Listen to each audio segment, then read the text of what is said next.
All of the samples that I'm gonna be using are from samplefocus.com. Techno kick. I'm gonna just drop all of those samples into a drum rack. I'm gonna start by making the BPM 127, and we are just gonna make a very basic kick pattern. 4 to the floor.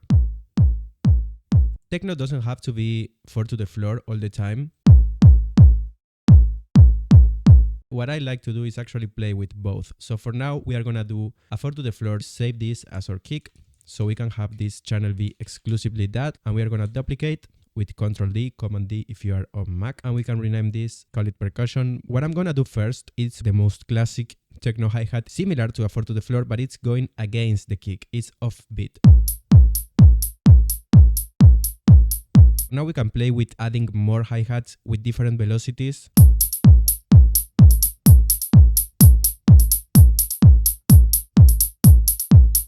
And now we can start adding different sounds, for example, a tom.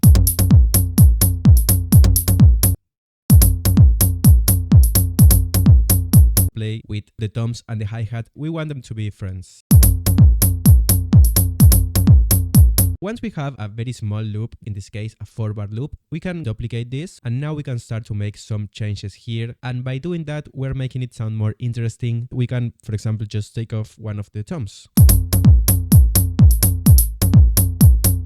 And that makes a difference. Another thing we can do in Ableton, play with chance. Chance is right here with velocity. Velocity is the volume of each note, but we also have chance, the chance of a note playing or not. With this tom, instead of getting rid of it, we can lower the chance like 45%. So there is 45% chance that this is going to play.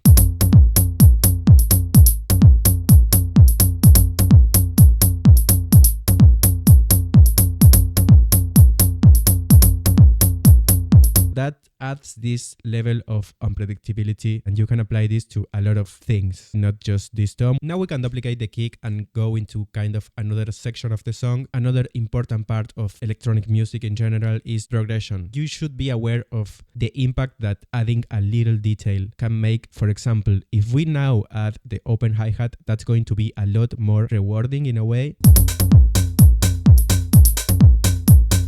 I'm gonna make a more repetitive hi-hat pattern. And maybe I'm going to change the chance of this first hit as well. Also a clap.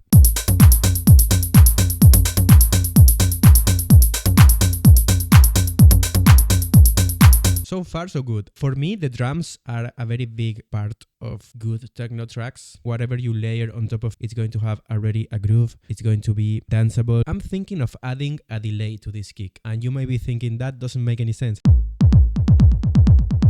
because it starts to kind of step on each other. Maybe we can use this filter.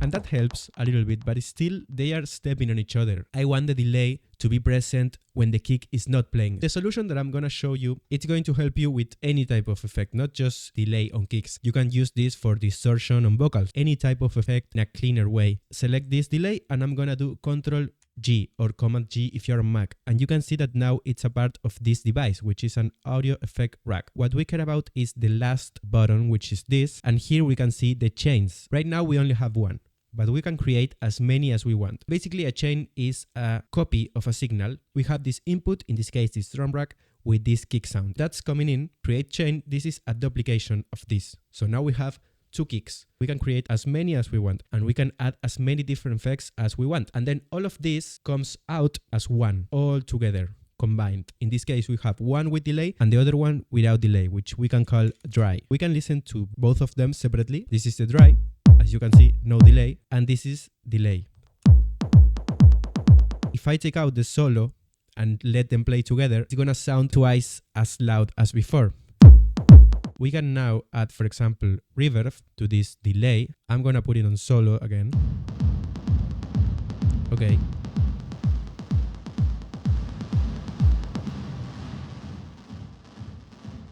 I am interested in going 100% wet with this one because we're going to combine the two of them. I'm trying to get a very wet sound. Add this EQ and take out the lows that I want to get from this dry kick. I like this. If you never use sidechain compression in this case, it's basically a way of shutting off a sound when another sound is playing. I want this delay reverb thing to shut up whenever the original kick plays. So the sidechain is coming from this. It's not coming from any of this. It's coming from the pre-effect kick. So now if we lower the threshold, as you can see, whenever the kick is playing, this is going to shut up. We can play with the volume to get exactly the right amount.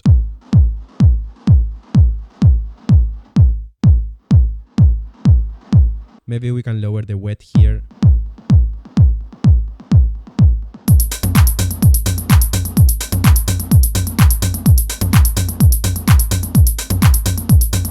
Now that we have a very basic pattern, I'm gonna go look for a sound for these chords that I wanna do. This is a plugin called Search. It's completely free. I'm gonna look for an interesting preset.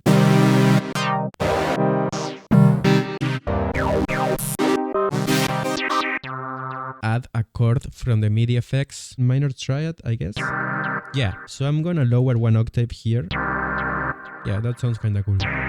Instead of placing the chord on beat like this, what I'm gonna do is move this.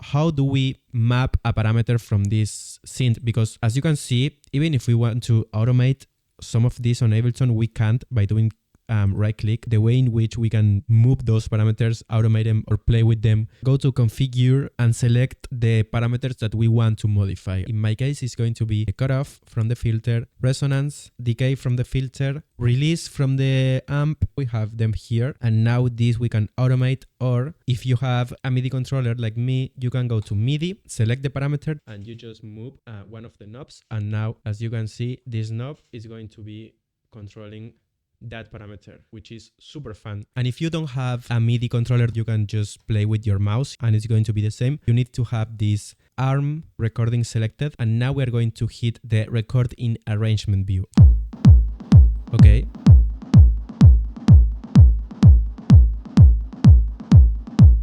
Hi-hats.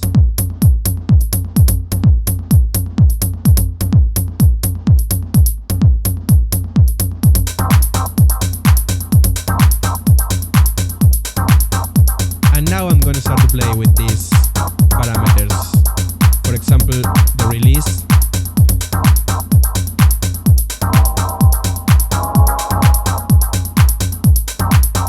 The filter.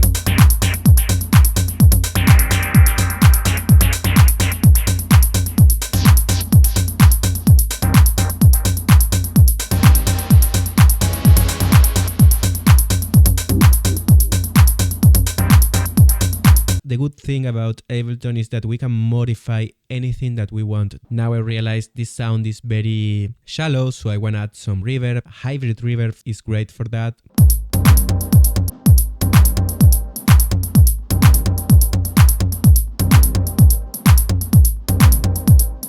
We can make this automation for the filter.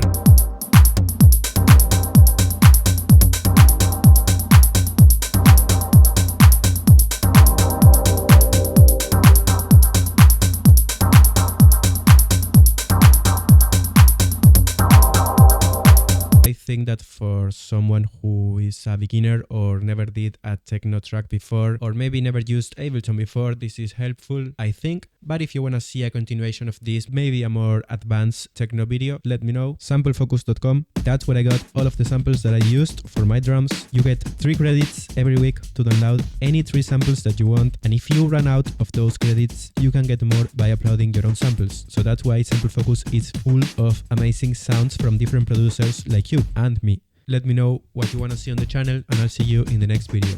Bye.